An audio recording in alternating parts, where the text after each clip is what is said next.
Ready. Okay. Hello. We've all heard it before. AI is taking our jobs. AI is stealing our data, and the machines are going to take over. Not to mention any sort of environmental impacts, power draw, or any land acquired for data centers. People say the AI bubble will pop, but it really starts with the individual end user. Do we really need AI for everything? Do we need an AI-powered CPU? Do we need to have AI write that email for us? Do you really need AI to help you pick a birthday gift out for your partner when you know them the best? Hi, I'm Stephen Weber, a University of North Florida computer science student with a passion for both technology and the environment. I'm here to convince you to be aware of the potential dangers of AI and perhaps convince you to help mitigate that. AI has important uses, from research for health and science, or even planning for a business, but it is important to understand what its existence is for. So for starters, the environment and community. A Harvard News article with work from Aidan Marcus and a group of Harvard engineering students designed a map to locate power sources, such as power plants, or renewable resources such as solar, wind, and nuclear. It also, quote, states that data centers devote almost 40% of electricity to cooling systems. This group is also looking to kind of harness the heat coming off of AI data centers for more practical uses, such as heating water in public buildings and houses. If you remember, if you happen to be a part of my last speech, I mentioned a circular economy, and this might sound familiar. If you weren't there, a circular economy is essentially one in which the waste from one production is used as the material in the next production of a product or a resource. Now, this doesn't necessarily mean that we're in the clear. An Amazon data center in Dublin has plans to implement something similar to this to harness the heat coming off of data centers, but that's the key word, a plan. It's just a plan.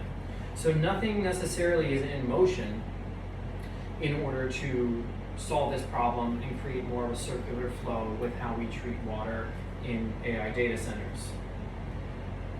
So it's up to each individual one of us to do what we can to have less wear and to use AI a little bit less. It's a tool, AI is a tool we are entitled to just as much as any corporate entity, if not more.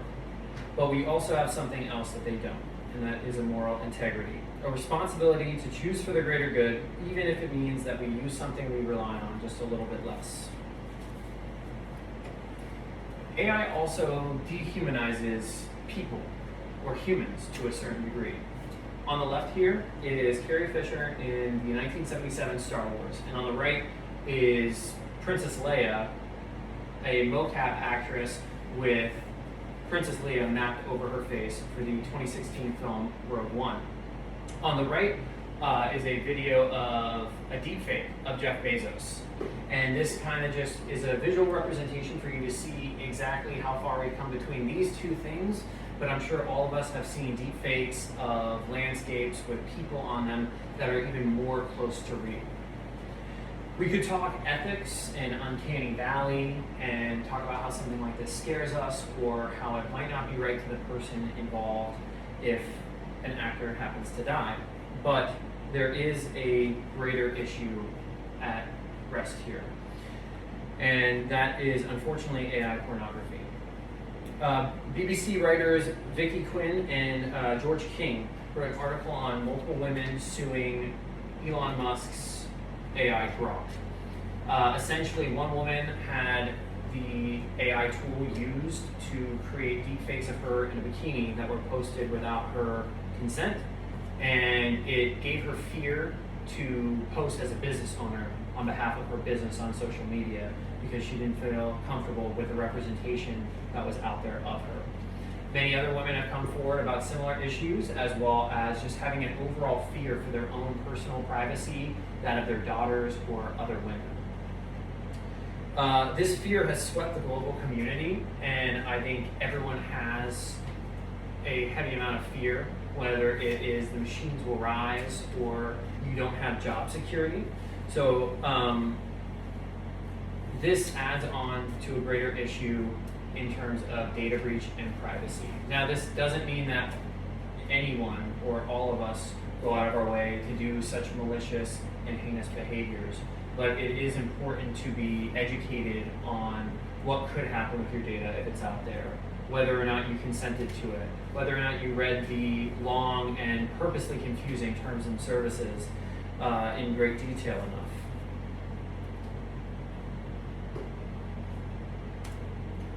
So with that being said, it is our obligation and right as citizens of Earth to take responsibility collectively.